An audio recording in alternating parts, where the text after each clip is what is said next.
Hai semua, saya Azhari bin Rashid dari Westa Honda, Kuala Lumpur.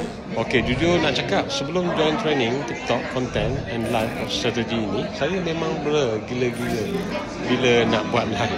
Rasa tak confident, tak tahu nak cakap apa. Konten pun tunggang langgang.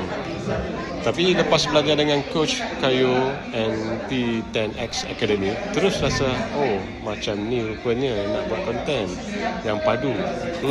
Dalam training saya belajar banyak benda dari cara edit video, cut and paste dengan flow sampai cara nak tarik orang stay lama masa live. Paling best, semua diajar step by step. Siap tunjuk contoh real. Tak rasa macam teori kosong. Memang terus boleh apply.